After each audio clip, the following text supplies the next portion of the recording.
Bismillahirrahmanirrahim. Assalamualaikum warahmatullahi wabarakatuh. Bismillah, wassalatu wassalamu ala sayyidina Rasulillah wa ala alihi wa sahbihi wa mawalah. Wala hawla wala quwata illa billah. Amma ba'du.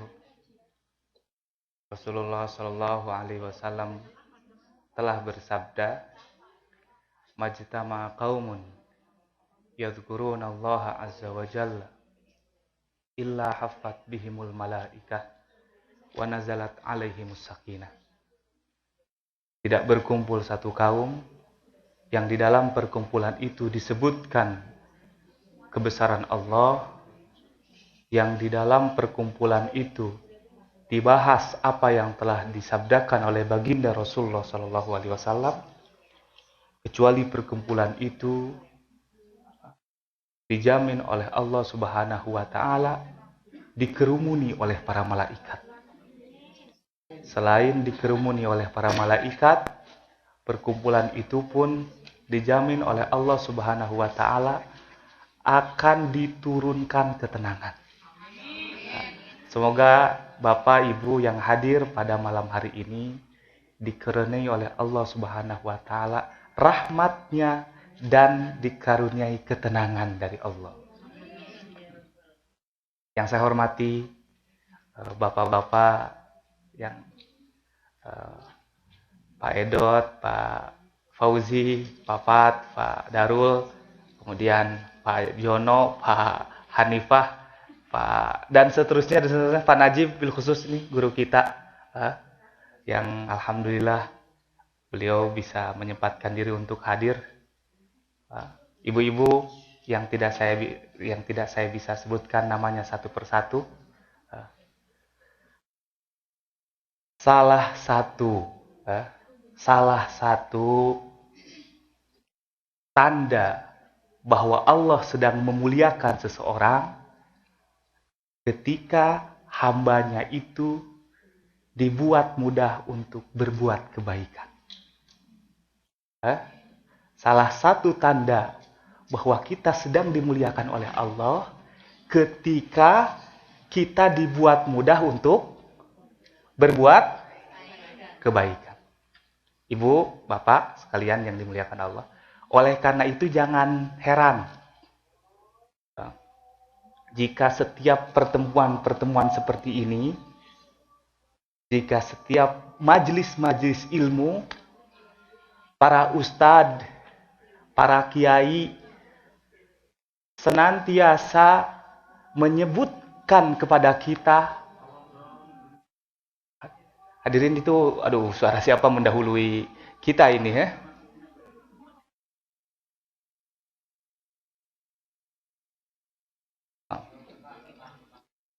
Hadirin, tidak heran kalau para ustadz, para kiai, ketika mereka berbicara di majlis-majlis seperti ini, selalu mengatakan kepada kita, hadirin yang dimuliakan Allah. Kenapa? Alasannya karena mereka tahu dan paham. Sekecil apapun kebaikan yang sedang kita lakukan, itu pertanda Allah sedang memuliakan kita. Gitu ya. Bisa dipahami hadirin? Apalagi malam terakhir ini kita dihadiri oleh orang terkenal dari San Diego. San Diego. Maaf. Artis nggak laku, lagi laku. Gitu ya. Allahu Akbar. Mudah-mudahan kehadiran beliau ini tidak membuat lari malaikat. Akan tetapi membuat keberkahan yang semakin banyak dan membuat cahaya hidayah yang ada dalam di ruangan ini terpancar kuat begitu ya, sehingga tidak keluar dari tempat ini kecuali orang-orang yang diberi kekuatan oleh Allah untuk mengamalkan apa yang dia tahu tentang agama dan menghindari apa yang Allah larang. Setuju hadirin? Mudah-mudahan ya begitu. Mudah-mudahan melalui pertemuan ini Allah Subhanahu wa Ta'ala berkenan untuk mengabulkan seluruh permohonan-permohonan kita. Karena menghadiri majlis-majlis seperti ini, jika niatnya benar karena Allah, jika niatnya benar untuk memperbaiki hubungan kita dengan Allah, jika niatnya benar sebagai wujud rasa syukur kepada Allah, maka jangan heran kalau majlis-majlis seperti ini itu bisa menjadi sarana untuk menghantarkan kita wafat dalam keadaan husnul khotimah. Acungkan tangan yang ingin wafat husnul khotimah. Wah, semuanya ini ya. Kira-kira Ibu mau kapan ini? Mau kapan? Mau kapan? Mau kapan? Allahu Akbar. Ibu mau duluan apa belakangan ini ya? Biasanya Bu Meti dalam film Hollywood itu penjahat dulu yang dimatikan, baru lakon-lakon belakangan gitu.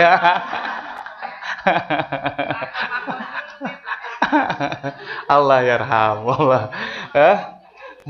Hadirin, oke. Jika kita ditanya bagaimana tanda, bagaimana keadaan orang yang meninggal dalam keadaan husnul khotimah itu, apa kira-kira jawaban yang bisa kita katakan? Jika kita ditanya, bagaimana keadaan orang yang meninggal dalam keadaan husnul khotimah itu? Ada yang bisa jawab? Meninggal dalam keadaan memikirkan hutang? Satu. Baik, Mami tenang dulu. Satu, bahwa orang yang terkategorikan wafat dalam keadaan husnul khotimah itu, satu, orang yang meninggal setelah berbuat kebaikan. Satu, apa? Orang yang meninggal setelah berbuat kebaikan. Pak Edot ngaji di sini, selesai acara 9:30 pulang, keluar, terpleset, tiba-tiba kemudian misalkan tidak ada, gitu Pak. Misalkan seperti itu. Maka matinya beliau saat itu adalah mati dalam keadaan husnul khotimah. Gitu. Atau kita ibu-ibu menengok mengantarkan jenazah, mengantarkan orang meninggal ke kuburan. Pulang dari mengantarkan orang meninggal, tahu-tahu kita juga ikutan meninggal gitu ya. Maka meninggalnya kita sesampai di rumah setelah mengantarkan jenazah itu adalah meninggal dalam keadaan husnul khotimah. Termasuk juga Bapak Ibu sekalian, ketika kita menengok orang sakit, misalkan menengok orang sakit rame-rame, tiba-tiba sepulang masing-masing ke rumahnya, Allah mewafatkan semua yang menengok itu meskipun yang sakitnya belum diwafatkan. Nah, ini satu pertanda bahwa apa yang kita lakukan ini wafat dalam keadaan husnul khotimah. Bisa dimengerti? Jadi bagaimana keadaan orang yang wafat dalam keadaan husnul khotimah itu? Pertama, apa? Orang yang meninggal setelah berbuat kebaikan. Kedua, tanda-tanda bahwa orang meninggal dalam keadaan husnul khotimah itu adalah meninggal dalam keadaan taubat.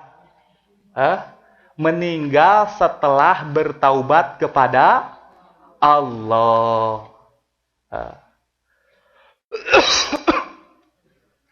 Hadirin sekalian yang dimuliakan Allah Subhanahu wa taala. Agama mengajarkan kepada kita agar senantiasa bertaubat kepada Allah, bukan hanya saja dari dosa-dosa yang telah kita lakukan saja. Saya katakan, agama mengajarkan kepada kita untuk bertaubat, memohon ampun kepada Allah. Bukan hanya karena perbuatan dosa yang telah kita lakukan saja. Orang-orang soleh, para wali Allah, yang sepanjang hidupnya dipergunakan untuk beribadah kepada Allah. Sedikit sekali mereka berbuat dosa, mereka tetap dianjurkan untuk bertaubat. Hanya saja taubat mereka itu bukan dari perbuatan dosa. Kira-kira dari apa mereka harus melakukan taubat? Dari apa? Orang-orang soleh nih, yang sepanjang waktunya diisi untuk beribadah kepada Allah, sedikit sekali mereka melakukan maksiat, mereka pun tetap disarankan untuk bertaubat. Hanya mereka bertobat bukan karena dosa yang mereka lakukan. Kira-kira mereka bertobat dari apa? Bertobat dari kewajiban? Bukan. Bertobat dari kesadaran? Ada bertobat dari kesadaran. Ibu jangan terlalu pintar menjawabnya. Halo, hadirin. Mereka disarankan tobat karena keterbatasan mereka mempersembahkan ibadah yang sempurna kepada Allah.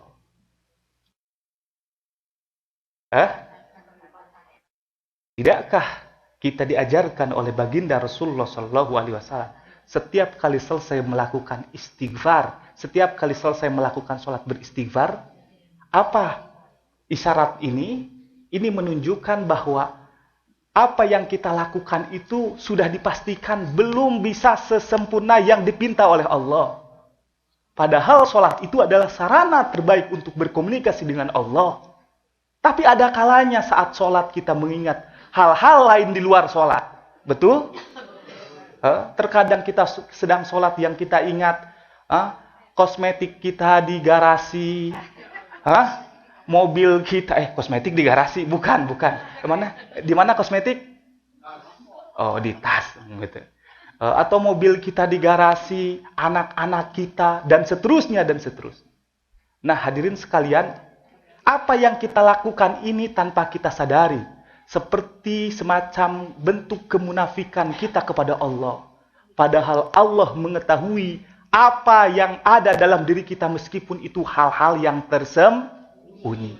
Oleh karena itu, untuk lebih menyempurnakan ibadah yang kita lakukan itu, kita disarankan setelah sholat untuk beristighfar. Begitu juga puasa yang kita lakukan. Selama puasa yang kita sibukkan hanyalah tidur dengan tidur saja, misalkan. Atau selama berpuasa yang kita sibukkan dengan hanyalah ngobrolin orang lain. Menggosipkan orang yang kita benci, yang kita musuhi, itu Apa yang terjadi kemudian? Puasa kita banyak dosanya daripada amalnya. Sehingga untuk menutupi keterbatasan ini, kita disarankan oleh ulama untuk beristighfar. Bahkan kata ulama, istighfarnya kita kepada Allah, mohon ampunnya kita kepada Allah pun itu butuh kepada mohon ampun yang lain. Karena tidak menutup kemungkinan ketika kita memohon kepada Allah, hati kita tidak dalam keadaan khusyuk.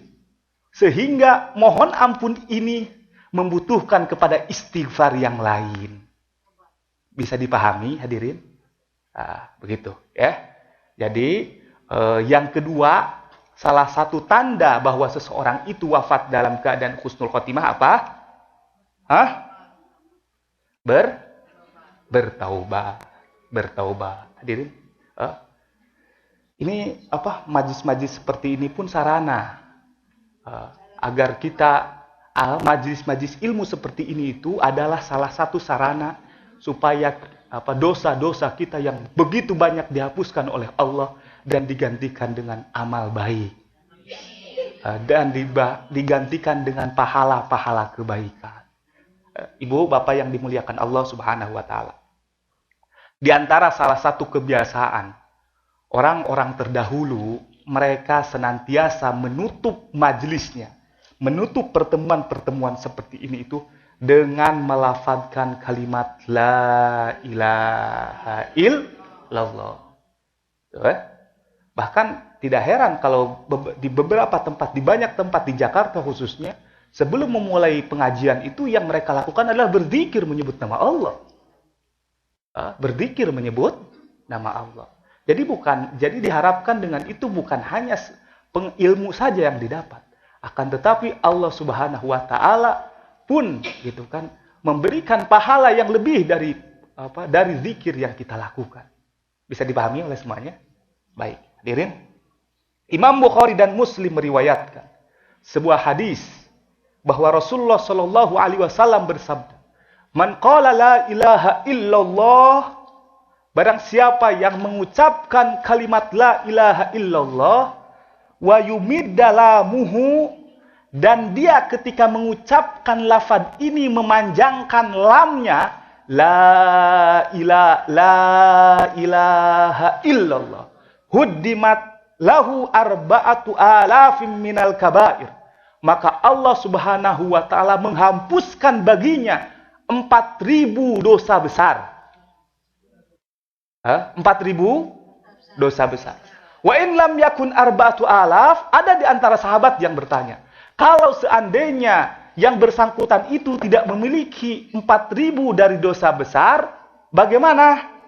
Maka Allah akan mengampunkan dengan pahala la ilaha illallah itu untuk keluarganya. Dan kalau seandainya keluarganya pun masih tidak memiliki dosa besar, apa yang akan dia dapatkan? Maka Allah akan mengampunkannya kepada orang-orang yang dicintainya. Luar biasa. Dan bagaimana kalau orang-orang yang dicintainya pun masih belum memiliki 4.000 dosa besar? Maka Allah akan mengampunkan untuk tetangga-tetangga kanan kirinya, tetangga-tetangga di sekitarnya. Itu luar biasa. Ya, kalau kita Pak, Bu, ya, mengakui sepenuhnya, kayaknya lebih dosa besar kita ini lebih dari 4.000 gitu ya. Betul tidak hadirin? Ada ketahuan ngaku tidak ngaku juga, gitu. Hadirin yang dimuliakan Allah Subhanahu wa taala. Allah gitu ya, ada sebuah kisah orang yang setiap hari bergelimang dengan dosa. Setiap hari dia memiliki profesi meminjamkan uang dengan berbunga, namanya itu apa? Rentenir. Rentenir ini orang yang jauh dari kebaikan. Bagaimana dia bisa dekat dengan kebaikan? Sehari-harinya dia mengambil uang haram. Tapi di kemudian, hadirin yang dimuliakan Allah, tiba-tiba Allah berkehendak si pemuda ini menghadiri satu majelis para ulama. Hadirin yang dimuliakan, apa yang terjadi kemudian setelah dia menghadiri majelis ini? Jadi majelis itu pun mengarahkan dirinya untuk mengucapkan kalimat la ilaha illallah. Pulang dari pengajian, tiba-tiba kemudian Allah wafatkan. Ini satu pertanda bahwa dia diwafatkan dalam keadaan husnul khotimah. Insya Allah luar biasa sekali faidah atau keutamaan menghadiri majlis-majlis seperti ini itu, Ibu. Begitu. Oleh karena itu hadirin sekalian yang dimuliakan Allah Subhanahu wa taala.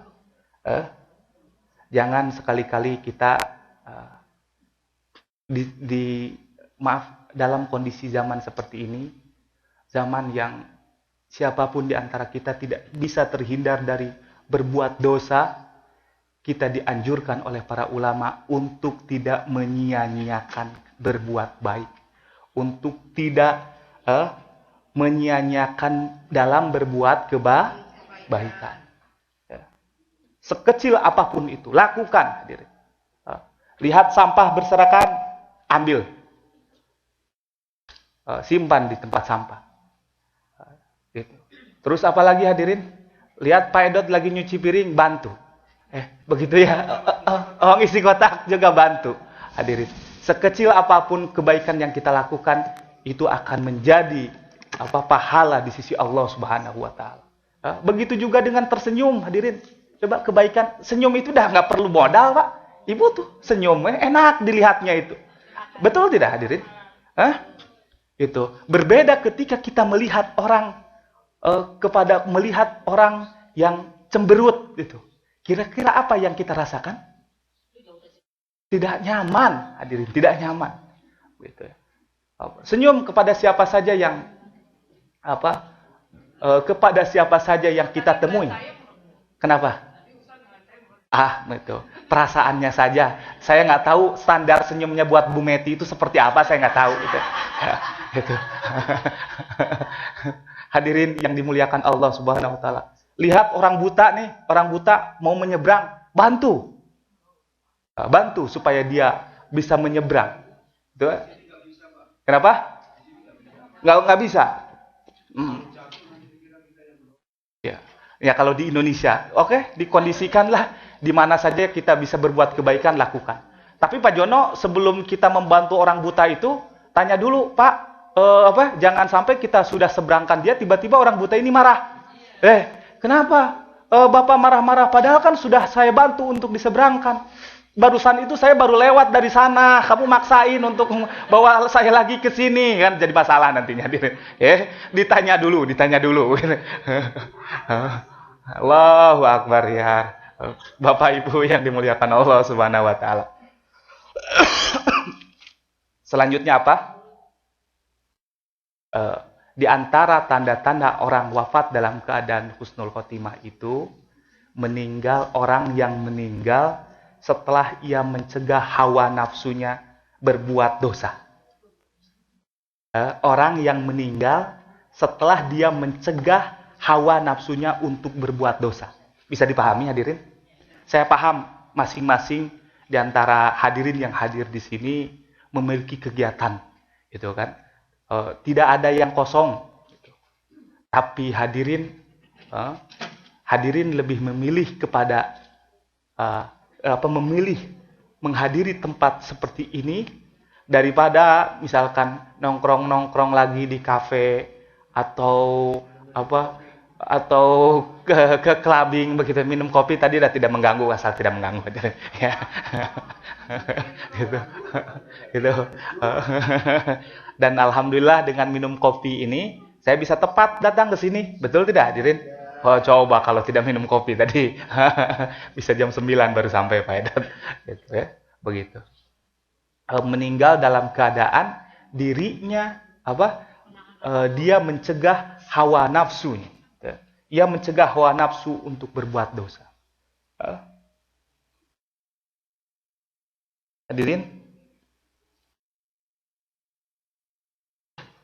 Terus bagaimana kiat-kiat? Tadi kan di antara tandanya itu, di antara tanda orang-orang yang wafat dalam keadaan husnul khotimah itu pertama apa tadi? Dia meninggal melakukan kebaikan. Kedua, dia meninggal setelah bertaubat. Ketiga, orang yang meninggal setelah melawan hawa nafsunya untuk berbuat dosa. Dan keempat dan selanjutnya, keempat ya, Bu? Keempat adalah orang yang senantiasa istiqomah. Apa? Istiqomah. Apa pengertian daripada istiqomah itu?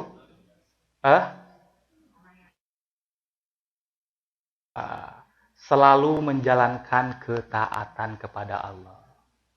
Bukan istrinya 3 dikontrakan rumah, gitu ya. Istiqomah itu adalah selalu rutin dalam menjalankan kebaikan. Gitu. Bu Lola kalau dengar istri 3 tuh dia ngeri aja kayak tenang Bu Lola. Mana Bu Lola ada nggak?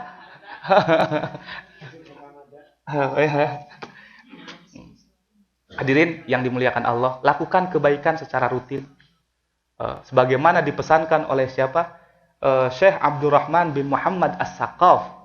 Man laisa lahu wirdun fahuwa kirdun. Kata Imam, Syekh Abdurrahman As-Saqaf itu, barang siapa yang tidak memiliki kegiatan rutin di dalam berdoa, maka ia sama saja seperti kera. Maka dia tidak beda dengan kera. Bisa dimengerti hadirin? Jadi sempatkan Ibu schedulekan waktu dari 24 jam yang kita punya ini untuk berkomunikasi dengan Allah, meskipun itu mungkin hanya setengah jam saja. Ibu bisanya setelah subuh lakukan itu terus menerus. berzikir, misalkan menyebut hanya la ilaha illallah terus. Syukur-syukur bisa membaca lagi doa yang lebih banyak dari itu. Bisanya setelah asar, silahkan lakukan. Bisanya sebelum isya menjelang tidur, lakukan. Walaupun hanya 5 menit atau 10 menit saja. Minimal lakukan untuk bisa komunikasi dengan Allah itu ketika kita selesai melakukan sholat. Kenapa demikian hadirin? Karena waktu setelah melakukan sholat itu termasuk waktu yang siapapun yang memohon, maka permohonannya akan diijabah oleh Allah. Seperti itu ya. Heran kadang-kadang saya itu. Ya. Melihat orang yang setelah sholat nih, berzikir aja enggan, gitu, merasa cukup dengan sholat yang sudah dilakukannya. Ada juga hadirin sekarang tuh tipe orang yang tidak mau ketika berdoa itu mengangkat tangan.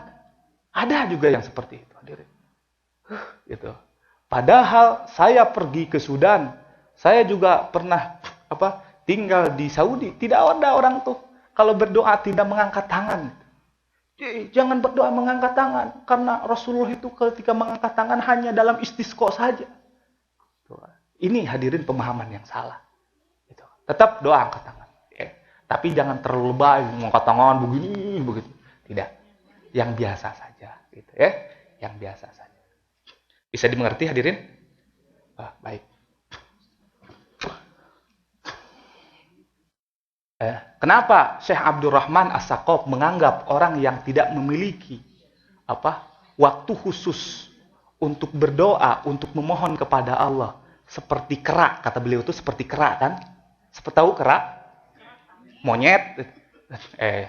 Jangan ngelihat saya dong.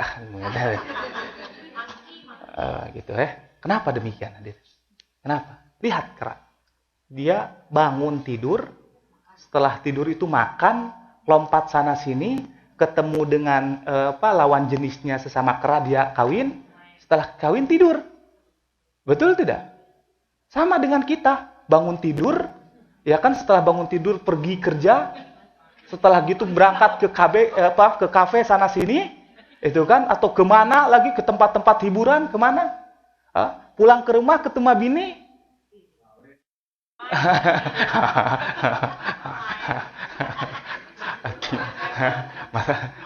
Mas Jono tuh sensitif sekali dong kayak gitu, kayak masih kuat aja. Allah gitu ya.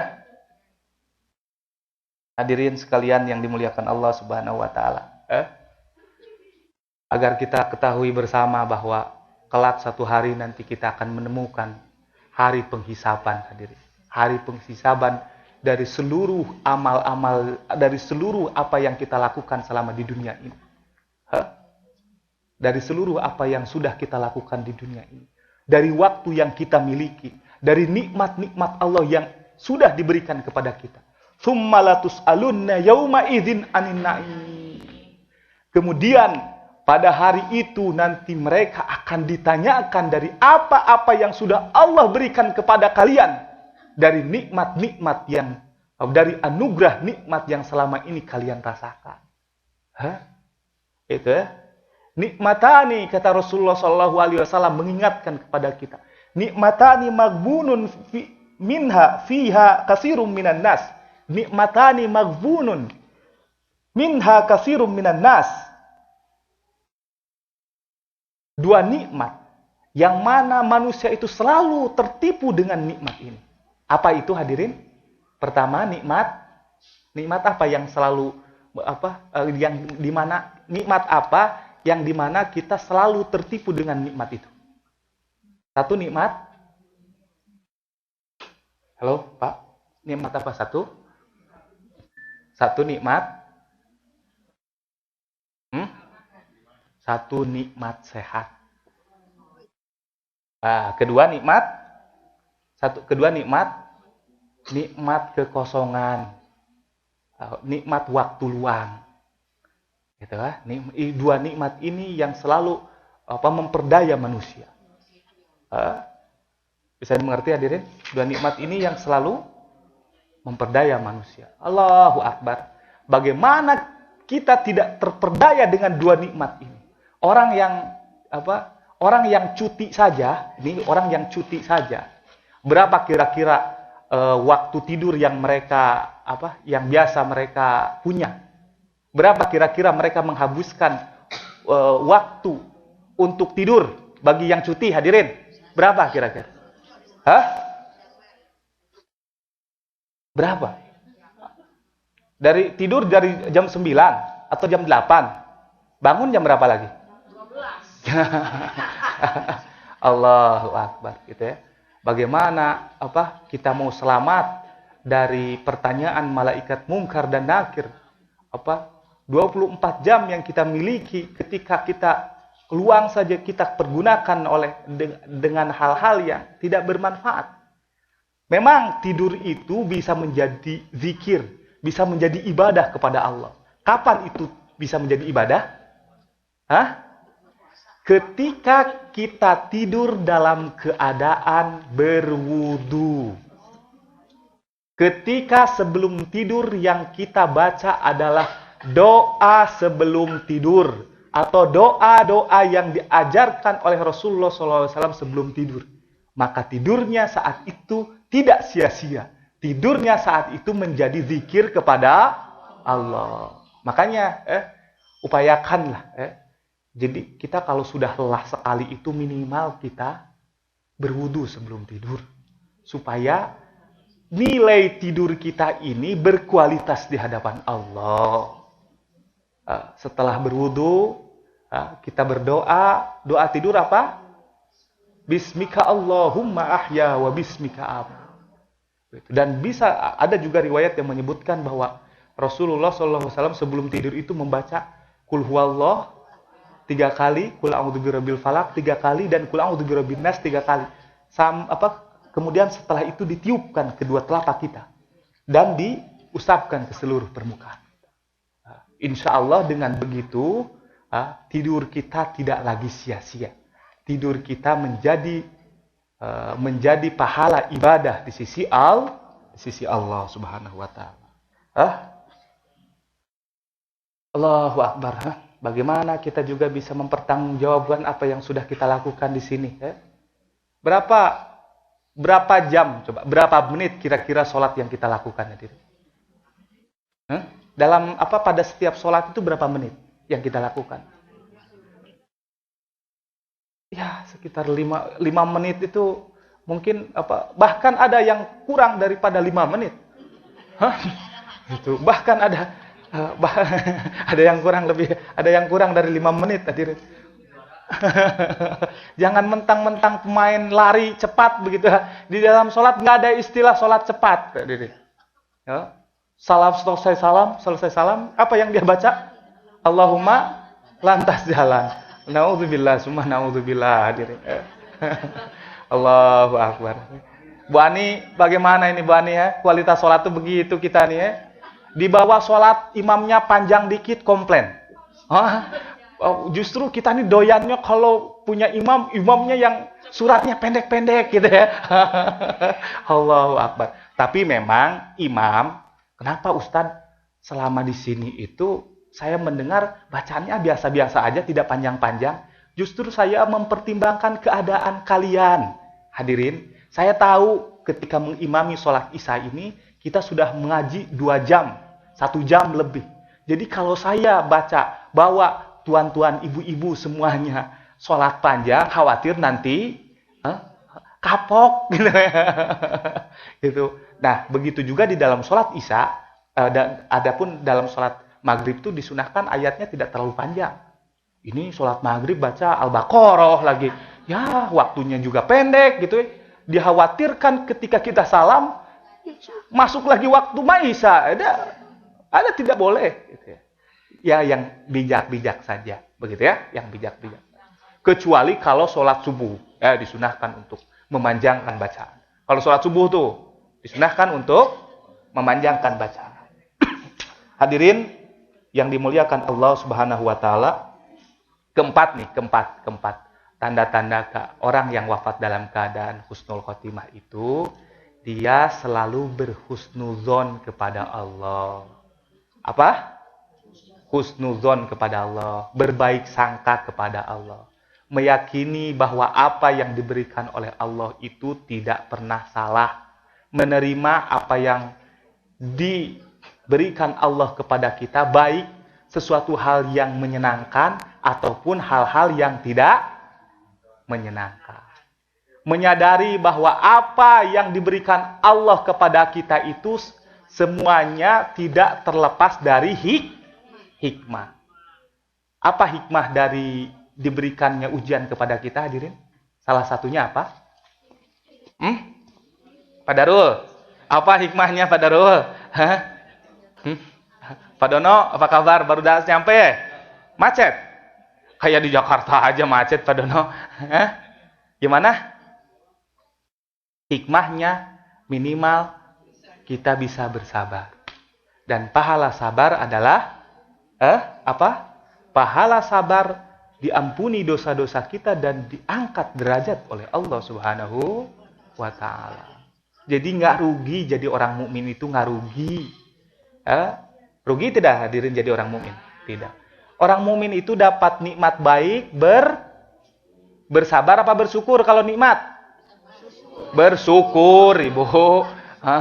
Kalau musibah bersabar. Nikmat, syukur dengan nikmat ini jadi kebaikan bagi kaum muslimin. Yang mana semua ini tidak dimiliki oleh orang lain. Itu ya, orang lain. Tidak dimiliki oleh orang kafir. Kafir itu apa sih?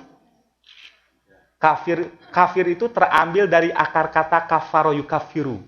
Maksudnya apa kafaro yukafiru itu? Tertutup. Apa maksud tertutup di sini? Tertutup dari kebenaran yang dibawa oleh Nabi Muhammad SAW dan diajarkan oleh Allah Subhanahu wa taala. Makanya hadirin, akar kata kafaro yukafiru ini diambilnya sama orang Inggris, sama orang Amerika menjadi cover, begitu, wallahu alam. Tapi benar juga kan cover. Cover itu kan penutup. Begitu.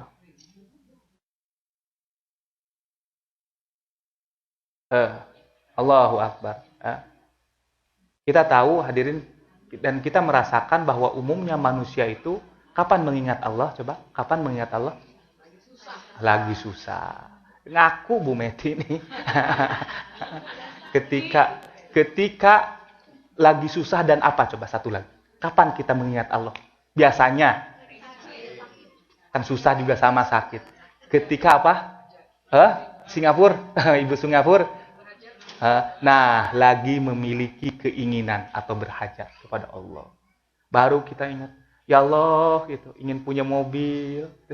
Baru ingat ya Allah, gitu. Sudah punya mobil, maka kadang-kadang sholat aja tertinggal. Allahu Akbar.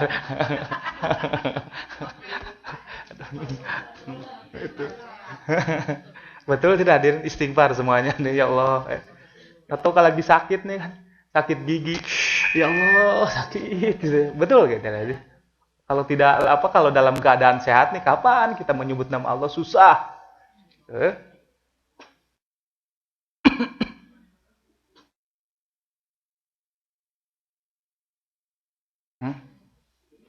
Ada satu kisah. Ibrahim bin Adham. Ibrahim bin Adham itu adalah seorang sufi besar. Satu hari dia melihat seseorang yang tidak memiliki mata, tidak memiliki tangan, dan tidak memiliki kaki. Allahu Akbar, bayangkan. Dia melihat orang yang tidak memiliki mata, tidak memiliki kaki, dan tidak memiliki tangan. Apa yang membuat Ibrahim bin Adham takjub? Yang membuat Ibrahim bin Adham takjub karena orang ini masih saja mengucapkan Alhamdulillah, Alhamdulillah, Alhamdulillah. Insya Allah. Ketika ditanya apa gerangan yang membuatmu mengucapkan kalimat ini, apa jawab orang itu? Ibrahim, ketahuilah, aku selalu mengucapkan kalimat ini karena aku bersyukur. masih ada di antara anggota tubuhku ini yang bisa menyebut kalimat Allah. Yang bisa menyebut kalimat Allah. Gitu. Nah hadirin, ini satu pelajaran bagi kita. Mudah-mudahan kita nih yang diberi anggota tubuh yang sempurna, gitu loh. Kesempatan yang banyak, rizki yang banyak juga. Yang cukup, banyak, cukup sama aja lah Bu ya. Gitu. Agar tidak lalai dalam mengingat Allah, agar tidak lalai dalam mensyukuri apa yang Allah berikan kepada kita. Allahu Akbar. Satu tadi di antara tanda-tanda orang yang wafat dalam keadaan husnul khotimah itu satu, meninggal setelah melakukan kebaikan. Kedua, meninggal setelah dia bertaubat kepada Allah Subhanahu wa taala. Hadirin, kaitannya dengan taubat ini apa? Kenapa disebut taubat?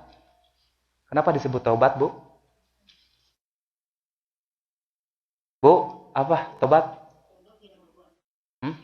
Taubat itu terambil dari kata tabayatubu, yang artinya rujuk kembali. Maksudnya, siapapun di antara kita itu yang lahir ke muka bumi ini, pasti dalam keadaan fitrah, dalam keadaan mengenal Allah Subhanahu wa taala. Orang tuanya lah yang membuat dia Yahudi atau orang membuat dia Nasrani dan membuat dia misalkan Islam. Orang kemudian di kemudian hari seiring berjalannya waktu dia pun mungkin diuji oleh Allah dengan suasana yang lain yang membuat dia semakin jauh dari Allah. Jadi kalau taubat ini, istilah taubat ini jika digambarkan seperti kereta yang biasanya, kalau kereta berjalannya di mana kereta? Di rel. Bukan di laut kereta, ya, yang di laut kapal gitu ya. Berjalan di rel, tiba-tiba itu kan meleset. Tiba-tiba meleset. Itu tiba-tiba meleset. Nah, ketika kereta ini sudah meleset, petugas memperbaikinya lagi supaya bisa berjalan seperti semula. Nah, petugas memperbaikinya rel itu supaya berjalan supaya kereta ini bisa berjalan di rel, maka disebut taubat kembali. Sama gitu. Manusia semakin hari ketika dibikin tidak ingat kepada Allah, lantas dia sadar dan bertaubat, sama seperti orang yang kembali lagi kepada asalnya, kepada fitrah. Bisa dimengerti? Hadirin, hadirin, dan taubat itu adalah sesuatu yang disebut waridat. Waridat itu apa? Sesuatu yang dimunculkan oleh Allah kepada siapa saja yang dikehendakinya dalam waktu yang dikehendaki oleh Allah Subhanahu wa taala. Itu namanya waridat. Waridat itu kebaikan-kebaikan yang dimunculkan oleh Allah dalam diri seseorang kapan dan dimanapun kepada siapapun. Gitu ya. Jadi hadirin, bukan hanya taubat saja yang termasuk waridat. Bapak tiba-tiba pegang Al-Quran. Setelah megang ini, baca satu halaman. Setelah selesai halaman pertama, tiba-tiba ingin menambah lagi halaman kedua. Padahal biasanya, jangankan satu halaman, setengah lembar aja, itu kan tidak bisa. Terus, setelah halaman kedua, halaman ketiga, halaman keempat. Nah hadirin, kebaikan ini disebut waridat. Kebaikan seperti ini disebut waridat. Nah, hadirin yang dimuliakan Allah, ulama mengajarkan kepada kita, ketika Allah memberikan kebaikan-kebaikan seperti ini, agar kita memohon kepada Allah, supaya Allah menetapkan kebaikan-kebaikan ini. Kenapa demikian hadirin? Karena hati itu berubahnya bukan dalam hitungan jam, bukan dalam hitungan menit. Ia bahkan bisa berubah dalam hitungan detik. Gitu. Dalam hitungan saat, udah saya ikuti deh orang tua. Begitu ya. Hadirin, ada dua jenis taubat. Satu taubat dari kekufuran. Taubat dari kekufuran. Misal taubat kekufuran ini adalah jenis taubat yang benar-benar akan diterima oleh Allah Subhanahu wa taala selama yang bersangkutan itu benar-benar kembali kepada Islam. Itu kan. Benar-benar memeluk agama Islam. Itu tobat dari kekufuran. Kedua ada tobat, tobat yang kaitannya dengan manusia. Kaitannya dengan manusia. Tobat ini bisa dikatakan diterima selain dia menyesal dengan apa yang telah dilakukannya, dia pun berusaha untuk mengembalikan hak-hak orang lain yang sudah dimakannya. Tidak sah tobat kepada Allah kaitannya dengan manusia sebelum dia mengembalikan hak-hak yang diambil dari orang yang didoliminya. Korupsi itu, Ustaz. Wah, sudah, kita tidak membahas korupsi ya. Begitu. Hadirin yang dimuliakan Allah Subhanahu wa taala. Syekh Ibnu Athaillah As-Sakandari di dalam salah satu kitabnya menyebutkan di akhir zaman nanti orang-orang yang selama di dunianya berbuat dolim, maka Allah akan takdirkan orang-orang yang didoliminya itu akan mendatangi dia dan menuntut kebaikan dan menuntut balas kepada kita. Menuntut balas kepada kita dan menuntut agar apa yang diambilnya selama di dunia itu dikembalikan. Allahu Akbar. Ibu, bapak di Indonesia nih, ibu ngeredit mobil. Rupanya setelah tahun ke-8 ini kreditannya keuangannya macet. Tahu bulan selanjutnya ditelepon oleh dealer. Bulan berikutnya karena masih tidak dibayar, kita didatangi debt collector. Debt collector. Di sini ada nggak? Nggak ada. Di Indonesia ada. Di Indonesia ada. Saya perhatikan orang yang baru didatangi debt collector saja, dia tidak tenangnya luar biasa. Dia merasa tidak nyaman sekali. Debt collector, padahal dia hanya diam saja di depan rumahnya dia. Nggak enak. Betul tidak hadirin? Bagaimana nanti orang-orang yang berbuat zalim selama di dunia akan didatangi oleh ribuan orang mungkin. Itu kan? Bagaimana kondisi dia? Tidak. Bagaimana dia akan bisa nyaman? Tentu kondisi dia dalam ketidaknyamanan. Makanya hati-hati hadirin. Dengan barang-barang menjadi hak orang lain tuh. Kalau bukan hak kita, jangan kita ambil, ya. Gitu. Di sini tidak ada, yang ada Israel. Allah yarham. Allah yarham. Gitu. Keempat, kedua itu tadi meninggal setelah kita bertobat. Ketiga apa tadi?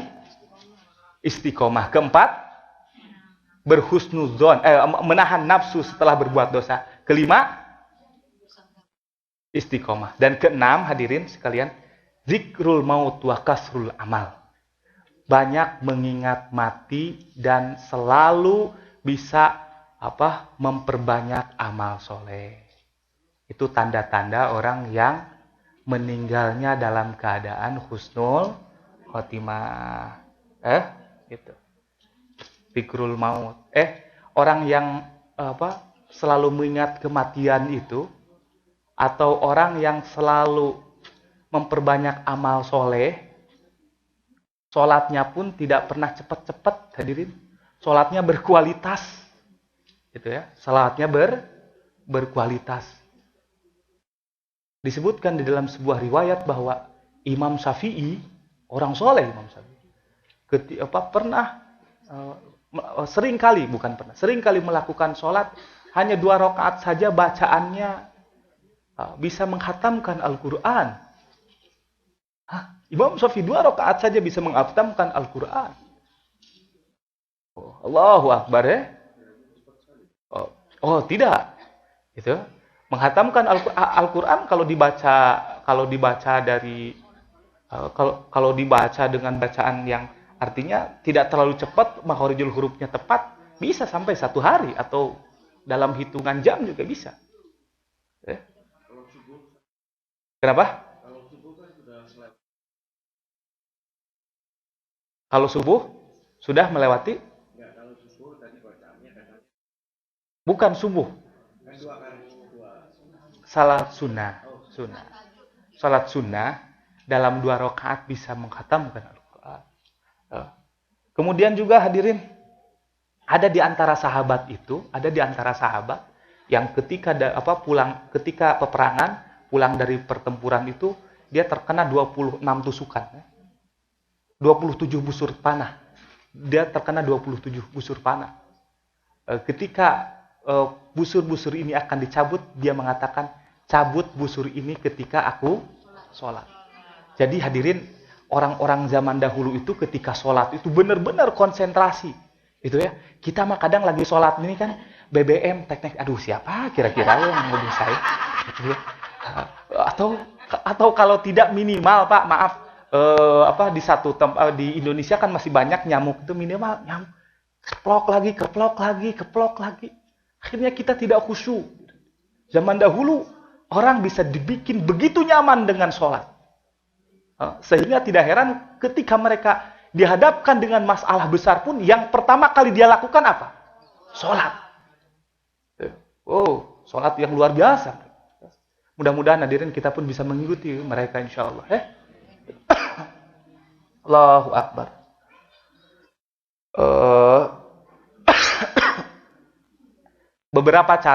Ada beberapa cara yang dilakukan oleh para generasi pertama, orang-orang salaf soleh.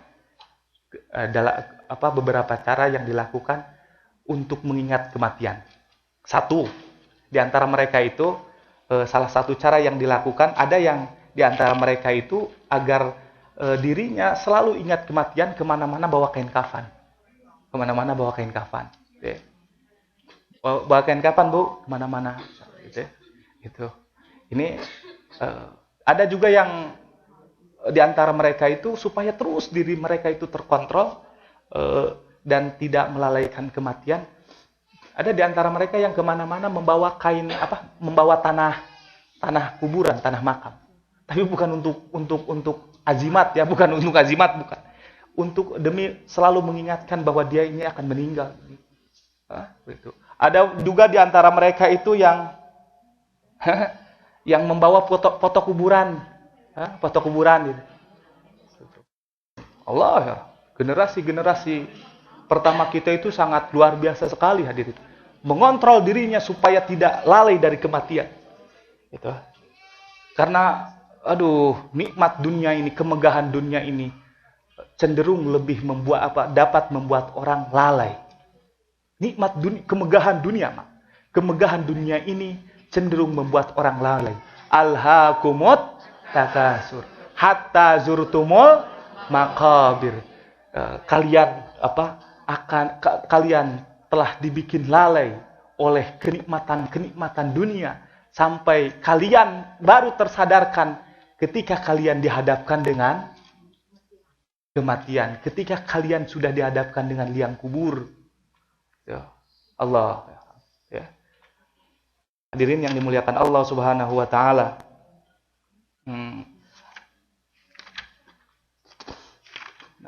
Bagaimana kiatnya agar kita wafat dalam keadaan husnul khotimah? Nah, sekarang bagaimana? Tadi kan tanda-tanda keadaan orang yang wafat dalam keadaan husnul khotimah tadi itu.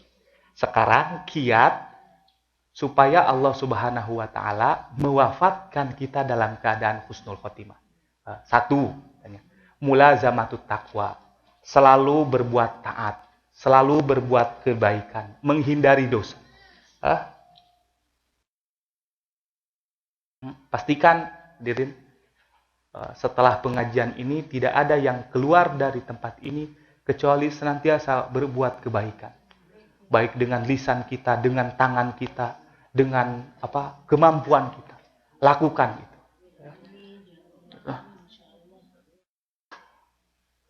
Mulazamatut taqwa. Jadi mulazamah itu apa artinya sih? Bu? Bonus apa mulazamah artinya? Mulazamah itu? Selalu, terbiasa. Jadi berbuat baik itu bukan karena mood. Bukan karena alasan-alasan tertentu. Akan tetapi berbuat baik itu dituntut setiap waktu. Setiap saat. Begitu ya. Pertama tadi apa? Mulazamatut taqwa. Allahu Akbar. Dalam sebuah keterangan Rasulullah Shallallahu Alaihi Wasallam bersabda, "Innallaha katama ridhahu fi ta'ati."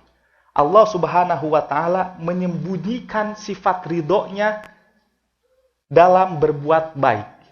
Allah Subhanahu wa taala menyembunyikan keridhoannya pada manusia ketika ia berbuat baik.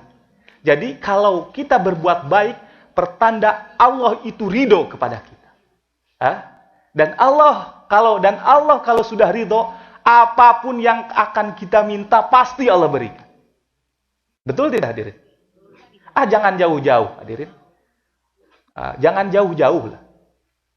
Kita dicintai oleh orang, apapun yang kita minta pasti diberi. Betul tidak? Belum tentu umumnya. Umumnya. Misalkan kita cinta kepada siapa? Kepada anak kita lah. Kepada anak kita. Anak kita. Anak kita, anak kecil, anak yang baru mungil. Gitu. Anak 1 tahun, 2 tahun yang lagi nakal-nakalnya. Perhatikan. Saat anak ini main, misalkan, tiba-tiba dia memecahkan gelas. Ada kita, diketahui oleh istri kita. Kira-kira istri kita ngomelnya pada anaknya atau pada bapaknya? Pada bapaknya. Bapak sih, ayah sih, gitu kan. Nggak menggeserkan gelas, betul tidak? Itu satu pertanda cinta. Itu satu pertanda cinta. Nah, hadirin sekalian yang dimuliakan Allah, begitu juga dengan Allah. Ketika dia ridho, cinta kepada seseorang, maka perbuatan-perbuatan baik sekecil apapun akan Allah lipat gandakan dengan pahala. Akan Allah lipat gandakan pahalanya. Dan perbuatan dosa sebesar apapun, jika ia memohon kepada Allah agar mengampuni, Allah pun akan mengampuni. Halo? Kenapa? Ibu bisa dipahami ini teh? Atau mau makan? Gitu ya. Itulah diantara tanda-tanda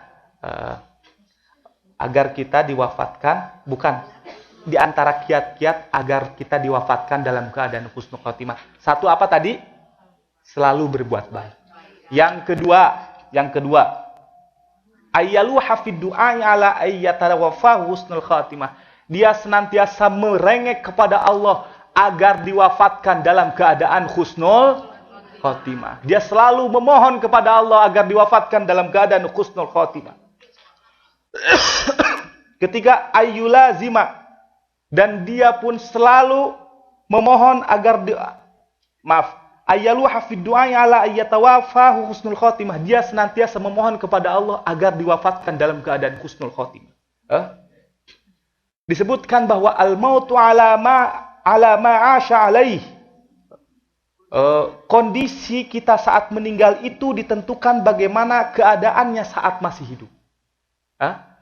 Kondisi kita saat meninggal itu ditentukan bagaimana keadaannya saat hidup. Oleh karena itu, kata ulama, bercita-citalah kalian bagaimana, mohonkanlah keinginan kepada Allah agar Allah mewafatkan seperti halnya yang kita inginkan. Maaf tidak? Bisa dipahami nggak? Mohonkanlah kepada Allah agar kita bisa diwafatkan dalam keadaan yang bisa kita inginkan. Misalkan, ya Allah, saya ingin diwafatkan ketika membaca Al-Quran. Ketika membaca Al-Quran. Perbanyak baca Al-Quran. Ini minta kepada Allah supaya minta dibacakan Al-Quran, tapi Al-Quran tidak pernah disentuh sama sekali. Itu bagaimana husnul khotimah itu. Atau ya Allah, wafatkanlah aku dalam keadaan sholat. Makanya perbanyak sholat sunnah. Supaya Allah mewafatkan kita dalam keadaan sholat. Atau apa hadirin? Majlis salim gitu. Ya Allah, wafatkanlah aku ketika ngaji gitu. Misalkan. Maka perbanyak menghadiri majlis-majlis ilmu. Perbanyak menghadiri majlis-majlis ilmu supaya Allah mewafatkan kita dalam keadaan sedang mencari ilmu. Begitu hadirin ya. Di antara kiat-kiat supaya kita diwafatkan oleh Allah Subhanahu wa taala dalam keadaan husnul khotimah. Silakan ada yang ditanya hadirin? Ada yang ingin ditanyakan? Boleh Pak nanya? Oh, silahkan Pak. Tadi Ustadz kan mencontohkan saya gitu yang mati kepleset terus husnul khotimah. Oh begitu. Ya. Bukannya husnul khotimah itu artinya mati yang akhir yang baik. Kalau kepleset meninggal itu kan nggak baik. Kan Bapak, Terus Bapak meninggalnya setelah ngaji Pak?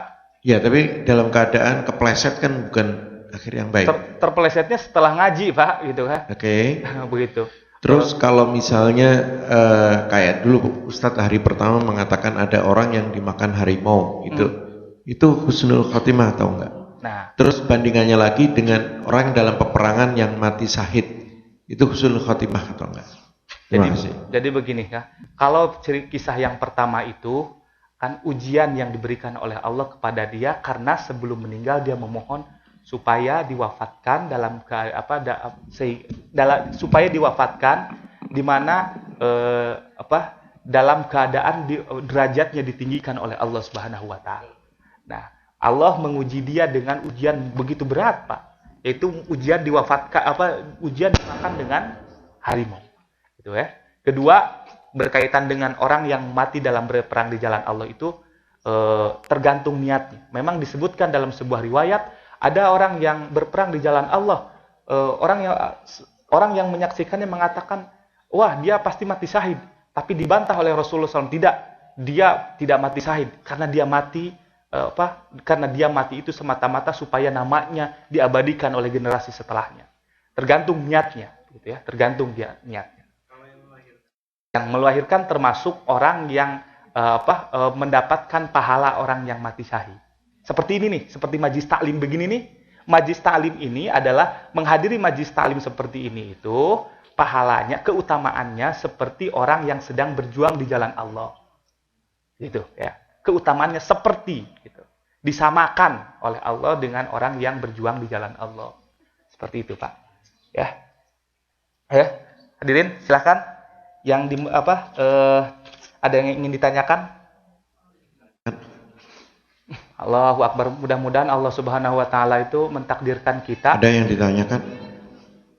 Karena direkam jadi harus pakai ini, kalau nggak teriak aja cukup. Baik. Kalau tidak saya lanjut. Silakan, Pak.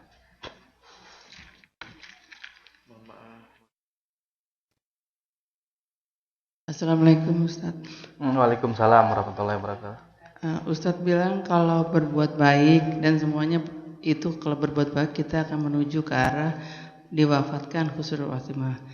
Nah sekarang kalau kita berbuat baik, kita nggak tahu ini apakah balasannya kepada kita atau kepada anak kita, kepada cucu kita. Karena kadang-kadang perbuatan baik kita itu dibalas bukan menurut perasaan kita ya, bukan dibalas kebaikan juga. Kadang mungkin ada orang yang iri, ada yang sirik. Nah itu bagaimana Ustadz? Terima kasih. Jadi bagaimana kalau kita berbuat baik dibalas oleh orang lain dengan keburukan begitu ya Pak, Bu ya? Bagaimana ya kita hadirin sekalian yang dimuliakan oleh Allah Subhanahu wa taala, ketika kita mendapatkan ternyata orang yang kita baiki ini bukan membalas kebaikan, justru memberi kita keburukan, kita harus lebih bersyukur. Karena dengan begitu kita selain mendapat pahala kebaikan telah berbuat baik kepada dia, kita pun dapat mendapat pahala sabar dari yang bersangkutan, Bu. Gitu ya, bersyukur, bersyukur dan bersabar, Bu. Gitu. Sudah tidak usah ngomel kepada yang bersangkutan itu, apalagi mengharap dibalas apa yang sudah kita berikan kepada dia itu dibalas. Gitu. Cukup kita pasrahkan semua yang sudah kita lakukan itu kepada Allah Subhanahu wa taala. Kelak itu disebutkan orang yang berbuat buruk ya Allah akan balas dengan keburukan gitu ya. Yang berbuat baik pun Allah akan balas dengan kebaikan gitu ya. Gitu. Baik di dunia maupun di akhirat. Kalau tidak di dunia nanti akan dia temukan di akhirat. Dan ketika dia menemukan di akhirat ini sebetulnya menjadi sebuah keburukan tersendiri bagi dia gitu. Kalau di dunia kan masih bisa minta maaf gitu ya. Gitu. Kalau di akhirat ini tidak ada yang bisa kita persembahkan kecuali mungkin pahala amal ibadah kita gitu ya. Nauzubillah summa nauzubillah begitu ya. Ibu Muat ibu siapa ya? Lupa saya teh. Bu Rike ini kan nenek moyangnya konjen di sini. Allah yarham, masyaallah Termasuk mungkin Pak Edot masih keturunan ibu ya, dilahirkan dari ibu. Beda ayah Pak Edot. Subhanallah. Ada pertanyaan lagi? Baik Bu. Oh, Bu Nah, oke. Ibu ini Bu Muazzam ya, Bu Muazzam ya? Pak Bu Muazzam. Resrowo. Assalamualaikum Pak Ustadz. Waalaikumsalam. Maaf, barangkali sudah ditanyakan dahulu-dahulunya karena saya nggak rutin bisa datang setiap hari. Ya. Begini Pak Ustadz, mengenai hukum karma. Ya. Apakah yang sekarang kita bicarakan itu ada kaitannya hukum karma kayak orang tua kita atau ini kita berbuat sesuatu nanti datang jeleknya kepada anak keturunannya kayak itu. Itu apakah dalam Islam juga mengandung hal seperti itu? Kalau pengertiannya bahwa kesalahan orang tua atau orang lain menimpa kita, tidak, gitu kan. Akan tetapi jika diartikan karma itu pengertiannya kesalahan kita akan dibalas dengan kesalahan yang setimpal atau dengan kesalahan, maka itu bisa, gitu kan. Maka itu bisa diartikan seperti itu. Begitu terkadang begini, kadang memang sih ya. Memang dalam hidup ini kadang-kadang kita tuh diuji oleh Allah Subhanahu wa taala gitu ya. Diuji oleh Allah Subhanahu wa taala, mungkin kita punya kita memiliki keterbatasan, banyak melanggar apa yang sudah diperintahkan oleh Allah gitu ya. Kita sendiri misalkan tidak merasakannya balasan dari Allah itu, tapi kena ke anak kita misalkan. Itu sebuah menjadi agar menjadi renungan bagi dirinya. Agar menjadi renungan bagi dirinya dan banyak taubat. Diharapkan banyak taubat. Ibu ketika punya anak dan anak itu tidak pernah mengindahkan apa yang ibu perintahkan, maka disarankan oleh para ulama supaya anak itu memiliki rasa respect kepada ibu agar selalu bertobat kepada Allah Subhanahu wa taala. Gitu ya. Ibu dari silakan. Sebentar. Lupa. Bagaimana lupa ini?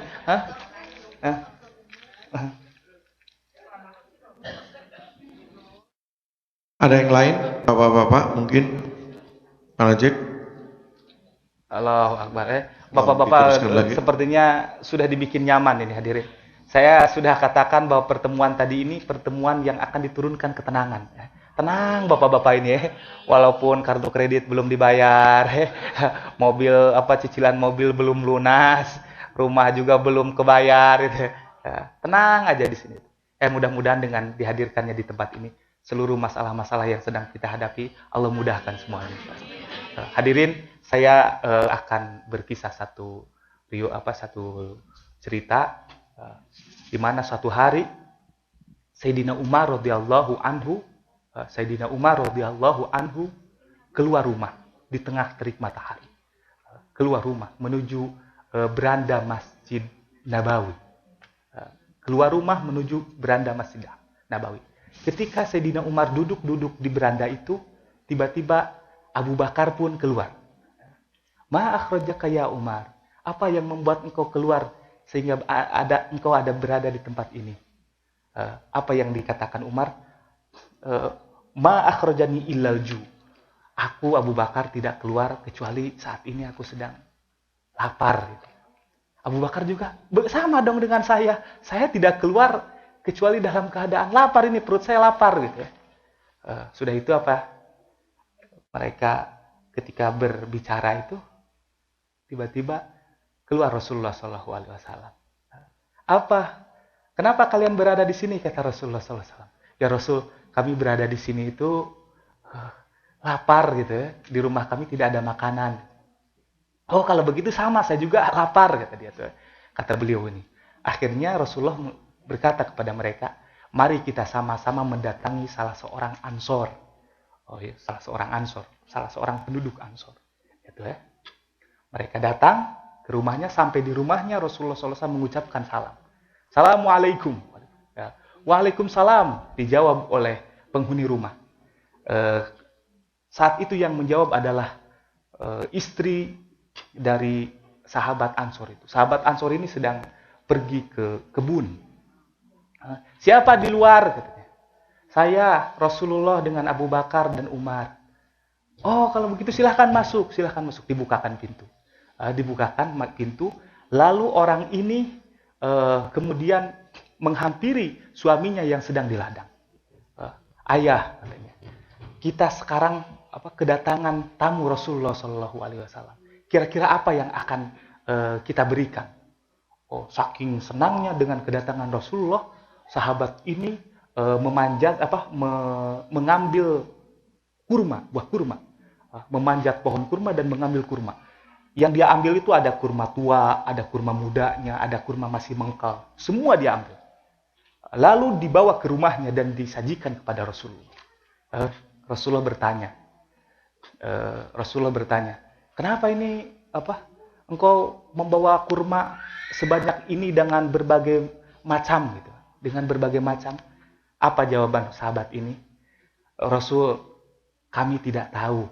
Di antara tuan mungkin ada yang suka kurma tua, kurma yang sudah matang sekali.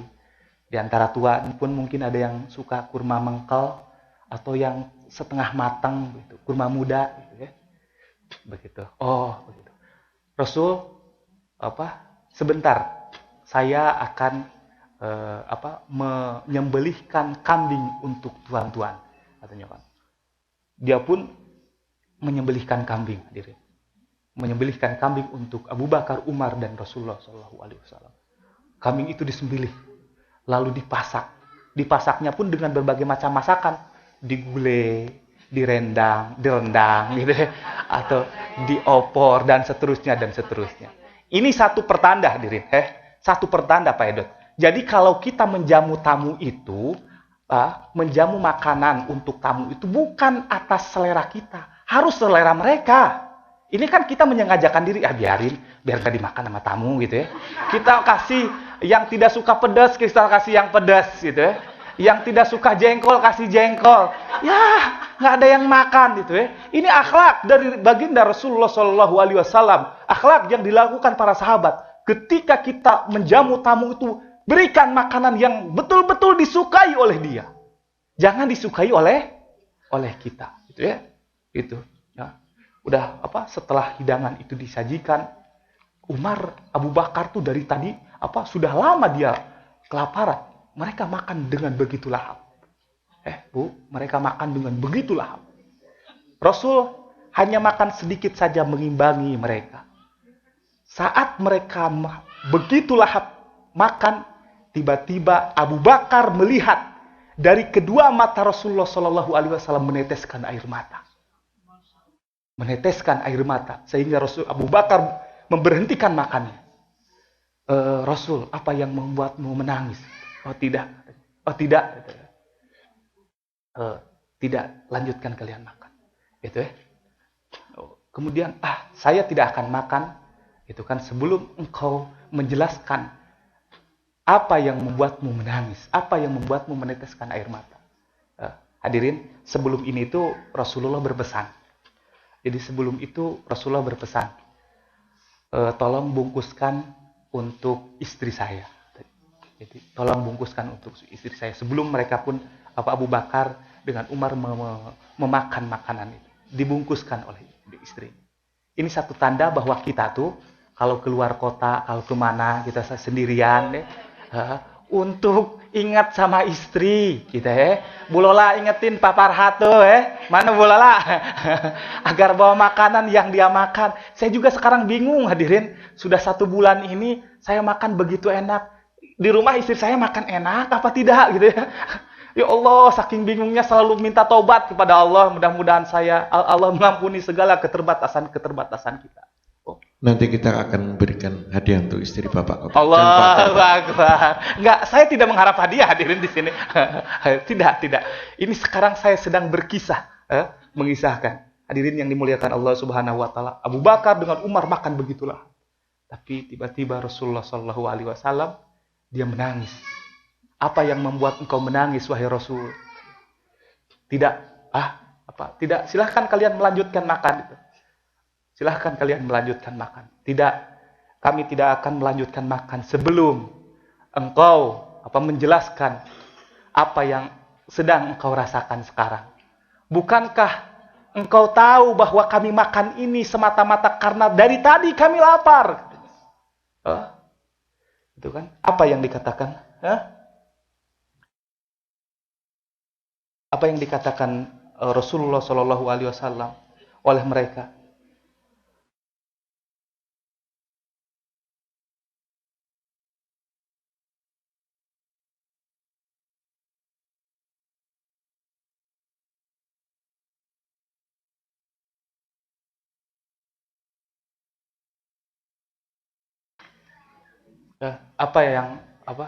Apa yang Rasulullah SAW katakan untuk mereka? Abu Bakar, Umar, tidakkah kalian sadar bahwa apa yang kalian makan ini kelak akan dimintai pertanggungjawaban oleh Allah? Kelak setiap butir nasi yang dimasukkan dalam tubuh kita ini akan meminta pertanggungjawaban kepada kita. Ya. Akhirnya hadirin, diberitahukan oleh Rasulullah seperti itu, mereka Abu Bakar, Umar berhenti makan dan langsung pamit kepada Sahibul Bait, meminta izin untuk pamit, dan mereka pulang bertaubat kepada Allah Subhanahu wa taala. Ada juga satu kisah, hadirin. Ada satu kisah di mana Abdurrahman bin Ahmad As-Saqaf, satu hari beliau menerima bingkisan. Ini kaitannya dengan bingkisan nih Pak ya. Oleh-oleh kurma yang luar biasa bagus dari Madinah. Abdurrahman bin Ahmad As-Saqaf ini orang Yaman. Dan kualitas kurma Madinah itu lebih bagus daripada kurma Yaman. Ketika beliau menerima bingkisan ini, Abdurrahman bin Saqaf keenakan, makan begitu lahap banyak. Makannya itu kan mereka seperti ini, ya. Mereka makan seperti ini. Dia makan begitu, sampai biji kurmanya ini memenuhi mata kakinya, sampai ketika dia dibikin sadar bahwa apa yang selama ini dilakukan itu melalaikan dia dari begitu. Astagfirullah, saya makan kurma ini luar biasa banyak gitu. Kelak saya akan diminta pertanggungjawaban oleh Allah Subhanahu wa taala. Akhirnya dia berhenti untuk makan kurma dan dia pun menghitung biji kurma yang sudah dimakan. Dari biji kurma ini dia mengganti setiap bijinya dengan melakukan sholat sunnah 2 rakaat. Wow, waktu itu ulama-ulama zaman dahulu. Gimana kita nih, Pak? Sore kita di Starbucks ya, sore ini.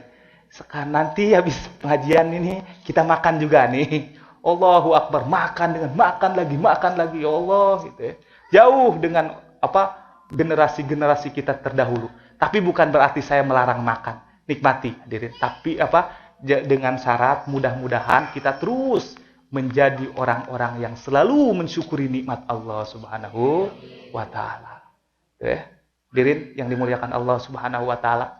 Perhatikan hadirin, ketika detik-detik Rasulullah Shallallahu Alaihi Wasallam meninggal dunia, ketika demam sudah menyeruak ke seluruh tubuh Rasulullah Shallallahu Alaihi Wasallam, yang menandakan semakin dekatnya ajal beliau. Beliau berbisik kepada putrinya Siti Aisyah. Aisyah kemudian menangis terseduh-seduh. Ananda, sepertinya setelah ini ayahmu tidak akan merasakan lagi sakit. Ayahanda, sepertinya setelah ini, Ananda, sepertinya setelah ini ayahmu tidak akan lagi merasakan sakit. Fatimah semakin dibuat menangis. Lalu Rasulullah SAW berbisik kepada putrinya. Dan kemudian Fatimah tersenyum. Apa yang dibisikkan Rasulullah kepadanya? Karena kelak engkau akan menyusulku. Hadirin sekalian yang dimuliakan Allah Subhanahu wa taala. Ketika mengimami sholat sudah berat, beliau pun berbaring di pangkuan istri tercintanya Siti Aisyah. Sambil sesekali tangannya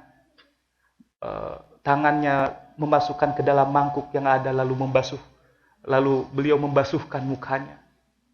Hadirin sekalian yang dimuliakan Allah Subhanahu wa taala, Dalam kondisi seperti itu, Rasulullah SAW tetap berpesan kepada para sahabatnya, tetap berpesan kepada umat-umatnya, bahwa kalian sepeninggalku nanti tidak akan tersesat selama kalian berpegang teguh kepada Al-Quran dan Sunnah. Allahu Akbar. Ummati, ummati, ummati, kata Rasulullah SAW. Kian hari Rasulullah SAW kian melemah. Siti Aisyah pun merasakan bahwa Rasulullah SAW kian berat merasakan sakitnya. Di saat itulah mata Rasulullah SAW kian nanar lalu terpejam. Sesudah menyebut nama Allah Subhanahu wa Ta'ala yang Maha Tinggi, lisan Rasulullah SAW pun terkatup selamanya. Rasulullah SAW meninggal dunia, meninggalkan kita semua menuju zat yang selama ini dicintainya. Setelah sepeninggal beliau, tiada lagi mata yang selalu menatap dengan kasih sayang. Mata yang tatapannya bisa menembus relung kalbu, hadirin. Berakhirlah kata-kata indah yang menjadi penunjuk jalan. Semoga hadirin sekalian yang hadir di sini digolongkan oleh Allah menjadi orang-orang yang selalu merindukan Rasulullah SAW, selalu bersalawat kepada baginda Rasulullah SAW. Rasulullah SAW wafat kepada zat yang amat dicintainya, yang teramat dirindukannya. Tiada sudah wajah yang bagai rembulan yang tidak pernah bosan orang menatapnya. Pribadi agung yang selalu rendah hati, yang selalu menunduk malu, yang tutur katanya amat terjaga, yang kasih sayangnya melimpah ruah. Mudah-mudahan pertemuan kita ini menjadi saksi di akhirat nanti. Amin. Akan dikumpulkannya kita bersama Rasulullah SAW. Mudah-mudahan Allah Subhanahu wa Ta'ala sudi menatap kita saat ini, menatap dengan kasih sayangnya, sehingga tidak ada orang yang keluar dari tempat ini kecuali dosa-dosanya telah diampuni, kesalahan-kesalahannya digantikan dengan kebaikan. Hadirin yang dimuliakan Allah Subhanahu wa Ta'ala, sadarilah bahwa kita ini sekarang dalam perut dunia. Sebentar lagi kita akan menghadapi perut akhirat. Kita sudah selesai melewati perut ibu. 120 hari kita di dalam kandungan ibu. Saat itu kita bermula dari setetes mani, segumpal darah, menjadi daging. Lalu dari daging itu Allah menciptakan tangan, kaki, hidung, mulut. Bahkan Allah menciptakan organ tubuh kita. Padahal kalau kita mau jujur ketika kita di dalam perut ibu, apa fungsi tangan? Tangan ini tidak berguna apa-apa. Apa fungsi kaki? Tidak berguna apa-apa. Mata pun tidak menjadi hal kebaikan bagi kita ketika dalam perut ibu. Karena selama itu yang kita makan adalah makanan dari tali pusar. Tapi ketika kita lahir ke dunia, tali pusar pun diputus. Saat tali pusar diputus, maka tangan ini begitu amat berguna bagi kita. Kaki ini begitu amat berguna bagi kita. Mata ini begitu amat berguna bagi kita. Mulut pun sama. Nah hadirin sekalian, gambaran ini pun menjadi pelajaran kepada kita bahwa satu saat nanti kita pun akan dihadapkan dengan satu masa di mana apa yang kita banggakan selama ini tidak menjadi manfaat, tidak begitu bermanfaat bagi kita. Yang bermanfaat adalah pahala sholat kita. Yang bermanfaat adalah pahala sedekah kita. Yang bermanfaat adalah pahala zikir-zikir kita. Semoga Allah Subhanahu wa Ta'ala mewafatkan kita dalam keadaan husnul khotimah. Semoga Allah Subhanahu wa Ta'ala menjadikan kita orang-orang yang selalu berlinang air mata merindukan kasih sayang Allah. Berlinung air mata merindukan untuk bertemu dengan baginda Rasulullah Sallallahu Alaihi Wasallam. Hadirin, ini adalah malam terakhir saya di sini. Mudah-mudahan bukan menjadi malam terakhir kalinya saya bertemu tuan-tuan. Saya sejujurnya dari lubuk hati yang terdalam mengucapkan terima kasih yang sebanyak-banyaknya atas jamuan-jamuan yang sudah Bapak Ibu berikan untuk saya. Sungguh saya tidak bisa membalasnya dengan kebaikan yang setimpal.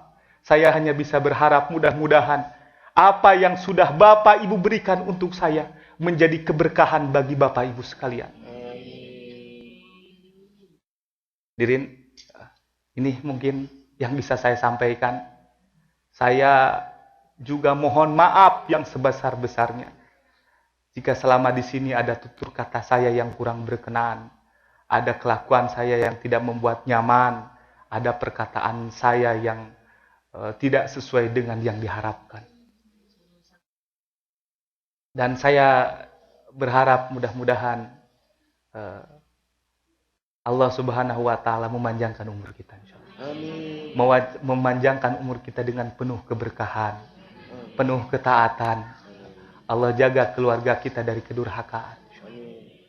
Pak Edot, Pak Fat, Ibu Kris yang tidak pernah luput mengawasi saya, tidak pernah dan semuanya yang tidak pernah ridho saya dalam keadaan tidak nyaman. Bu Lola juga, Pak Farhat, sungguh Bu Meti juga, sungguh sangat luar biasa bagi saya.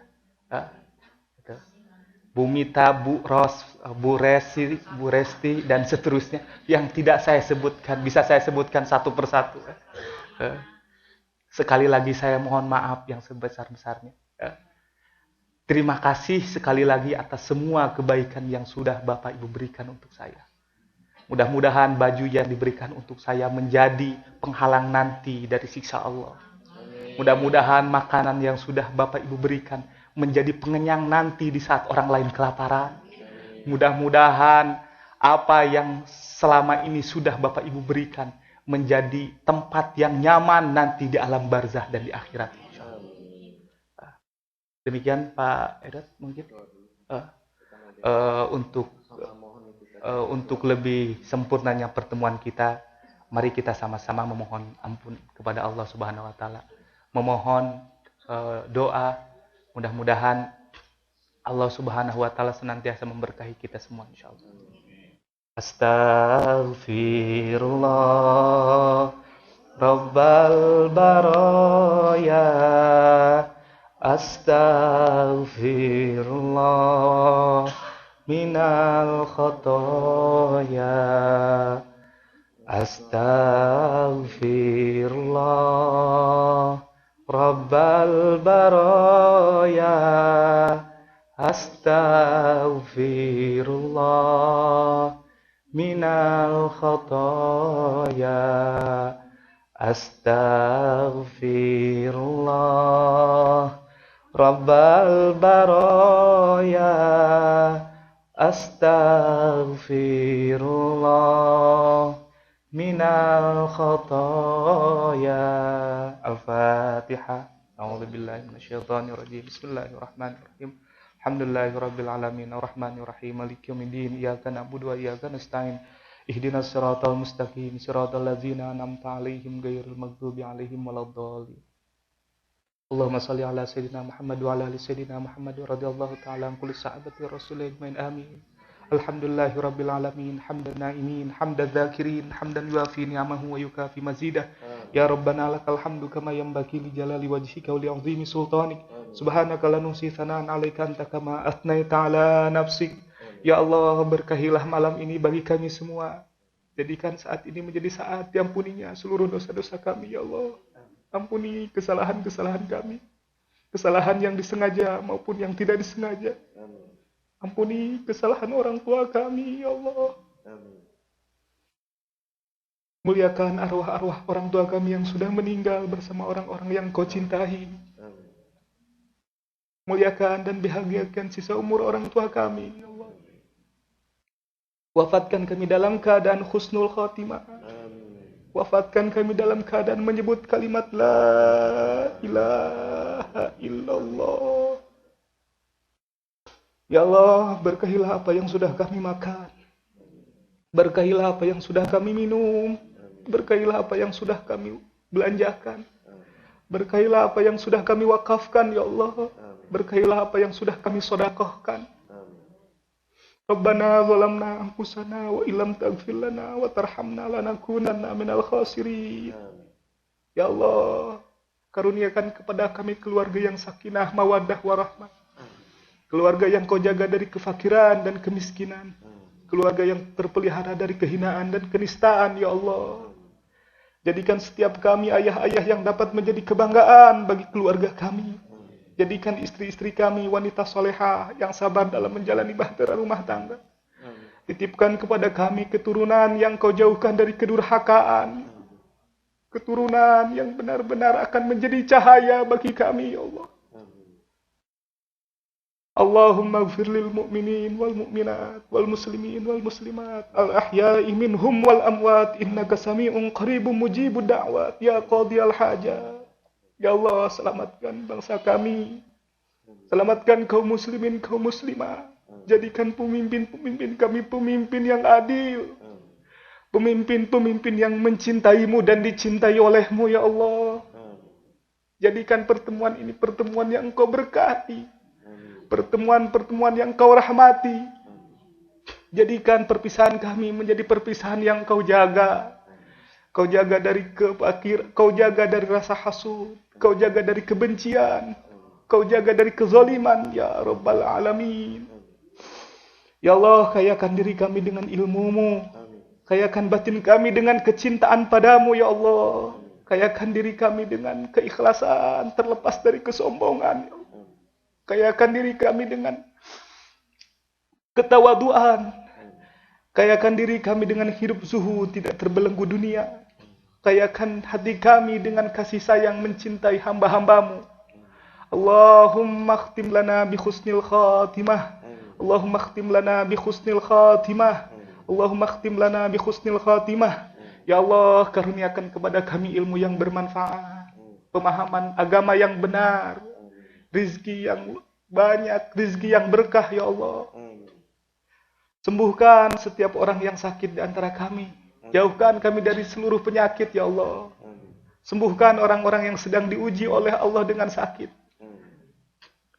Allahumma ighfir lil mu'minin wal mu'minat wal muslimin wal muslimat al ahya'i minhum wal amwat innaka sami'un qaribun mujibud da'wat. Allahumma ighfir Bapak Anggun bin Kasimo Samsuddin.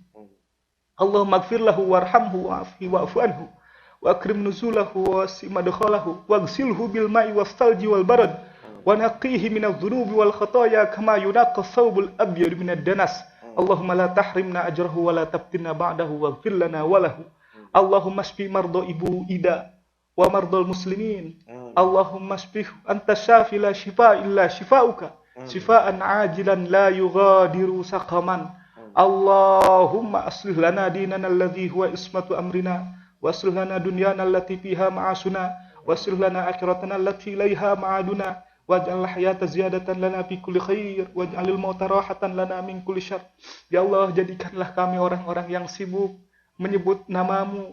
Jadikanlah lisan ini selalu disibukkan untuk bersolawat kepada baginda Rasulullah sallallahu alaihi wasallam. Beri kami kesempatan untuk bisa menatap wajahmu, ya Allah, di akhirat nanti. Beri kami kesempatan untuk bisa bermimpi bertemu baginda Rasulullah sallallahu alaihi wasallam. Jadikan kami orang-orang yang termasuk umat baginda Rasulullah sallallahu alaihi wasallam. Rabbana atina fid dunya hasanatan wa fil akhirati hasanatan wa qina adzabannar. Allahumma bijahi habibika sayyidina Muhammadin sallallahu alaihi wasallam nas'aluka ya Allah an taqdi hajatina. Sebutkan hajat masing-masing hadirin.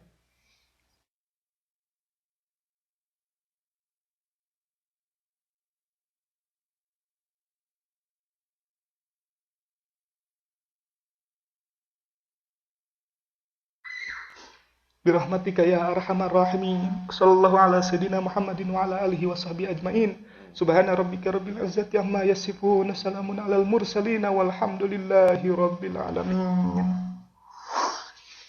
Demikian hadirin yang dapat disampaikan. Apa yang benar semata-mata dari Allah. Yang salah dari keterbatasan saya pribadi mohon dimaafkan hadirin. Assalamualaikum warahmatullahi wabarakatuh. Waalaikumsalam warahmatullahi